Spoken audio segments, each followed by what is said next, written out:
क्या पवन पुत्र हनुमान जी भगवान श्री राम से भी अधिक बलशाली और शक्तिशाली थे?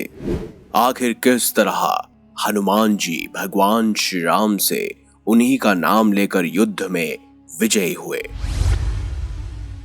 आप देख रहे हैं मिस्टीरियस हिंदू। तो चलिए अब करते हैं ज्ञान की बात। वीडियो में आगे बढ़ने से पहले चैनल को सब्सक्राइब अवश्य करें और बेल आइकन जरूर दबाएं। ये हम सभी जानते हैं कि दशरथ नंदन श्री राम जी हनुमान जी के हृदय में बसते हैं। जैसा कि हम सब जानते हैं कि भगवान श्री राम स्वयं भगवान विष्णु के अवतार थे, वहीं पवन पुत्र हनुमान जी स्वयं भगवान शिव के अवतार थे।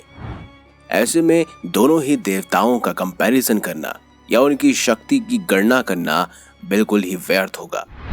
लेकिन अगर हम आपसे कहें कि पवन पुत्र हनुमान जी भगवान श्री राम से अधिक बलशाली और शक्तिशाली थे, तो आप क्या कहेंगे?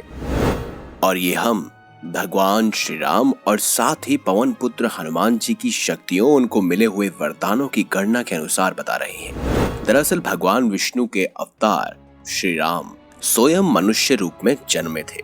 साथ ही उन्होंने विश्वामित्र जी से अनेक प्रकार की शिक्षा और दीक्षा प्रदान की थी। तब जाकर उन्हें कई सारे अस्त्रों शस्त्रों का ज्ञान प्राप्त हुआ था। इसीलिए उन्हें मर्यादा पुरुषोत्तम भी कहा जाता है, क्योंकि वो काफी विनम्र स्वभाव के भी थे। वहीं पवन पुत्र हनुमान जी अष्ट सिद्धियों और नवनिधियों के दाता कहे जाते हैं। उनके पास अष्ट सिद्धियां थी, यानी कि 8 प्रकार की अनेकों शक्तियां। साथ ही उन्हें अलग अलग देवी देवताओं से कई प्रकार के वरदान प्राप्त हुए थे।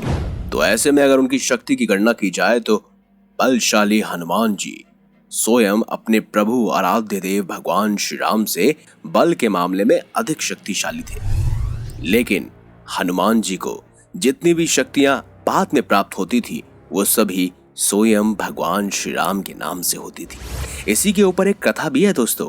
कहा जाता है कि रामायण के बाद एक ऐसा भी क्षण आया जब स्वयं भगवान श्री राम और हनुमान जी के बीच युद्ध हुआ था। चलिए उस घटना के बारे में आपको विस्तार पूर्वक बताते हैं। इसके बारे में एक कथा मिलती है कि एक बार सुमेरु पर्वत पर सभी संतों की सभा का आयोजन हुआ था। कैवर्त देश के राजा सुकंत उसी सभा में सभी संतों का आशीर्वाद लेने जा रहे थे। रास्ते में उन्हें देवऋषि नारद मिले। राजा सुकंत ने उन्हें प्रणाम किया। इस पर श्री नारद जी ने उन्हें आशीर्वाद देकर यात्रा का प्रयोजन पूछा। राजा सुकंत ने उन्हें संत सभा के आयोजन की बात बताई।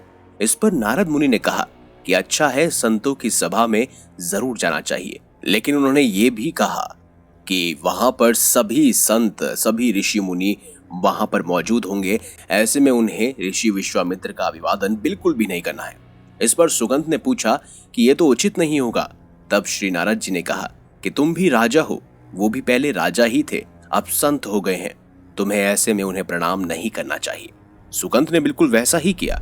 इससे ऋषि विश्वामित्र बहुत ही रुष्ट हो गए और ये उन्हें अपने अपमान जैसा लगा। ऋषि विश्वामित्र वापस पहुंचकर श्री राम जी की सभा में पहुंचे, जहां श्री राम जी ने जब उनसे उनके अपमान का कारण पूछा, तब उन्होंने कहा सुकंत ने उनका अपमान किया है। ऐसे में अगर श्री राम उन्हें गुरु मानते हैं, ऐसे में वह उनके चरणों की सौगंध खाएं कि वो राजा सुकंत का सिर उनके चरणों पर रख देंगे। भगवान श्री राम ने भी ऐसी ही प्रतिज्ञा ले ली। वहीं दूसरे ही पल राजा सुकंत को जब यह पता चला कि स्वयं भगवान श्री राम उनका वध करने आ रहे हैं, ऐसे में वह स्वयं देव ऋषि नारद जी के पास पहुंचे। देव ऋषि नारद जी ने उन्हें सलाह दी कि वह स्वयं अंजनी माता के पास जाए, वही उनका वध होने से बचा सकती है। ऐसे में वह उनके दरबार के बाहर रोने लगे। जब अंजनी माता ने उनकी रोने की आवाज सुनी, तब उन्होंने उसके रोने का कारण पूछा। तब उन्होंने बताया कि ऋषि विश्वामित्र उनका वध करना चाहते हैं। ऐसे में अंजनी माता ने उन्हें प्रतिज्ञा दी कि मेरा बलशाली पुत्र पवन पुत्र हनुमान तुम्हारी रक्षा करेगा। माता अंजनी ने हनुमान जी को याद किया। हनुमान जी वहां प्रकट हुए। साथ ही हनुमान जी से भी यह प्रतिज्ञा दिलवाई कि वह राजा सुकंत की सेवा करेंगे, साथ ही उनको बचाएंगे। जो बाद में हनुमान जी ने प्रतिज्ञा ले ली और उसके बाद जब उन्होंने पूछा कि आखिर उन्हें बचाना किससे है, तब उन्होंने नाम लिया स्वयं प्रभु श्री राम से। ऐसे में हनुमान जी चौंक गए। अब हनुमान जी बड़ी ही विडंबना में थे कि आखिर अपने प्रभु से वो कैसे लड़ सकते हैं, और एक बार वो वचन तो दे ही चुके हैं, अब अपने वचन से मुकर भी कैसे सकते हैं। फिर वो क्षण भी आया जब मर्यादा पुरुषोत्तम भगवान श्री राम राजा सुकंद का वध करने पहुंचे। स्वयं पवन पुत्र हनुमान जी ने अपना शरीर बहुत ही तिनके के आकार का कर लिया और वो भी भगवान श्री राम का ध्यान करने लगे। उन्होंने राजा सुकंद को एक चट्टान पर बिठाया। जब भगवान श्री राम ने राजा सुकंद को बैठा हुआ देखा तो उन्होंने कई सारे दिव्यास्त्र उनकी तरफ छोड़ दिए, लेकिन उनके आगे बिल्कुल कर्ण के आकार के बैठे हुए हनुमान जी बार बार भगवान श्री राम का नाम लिए जा रहे थे। जैसे ही कोई दिव्य अस्त्र उनके पास पहुंचता वो अपने आप ही नष्ट हो जाता।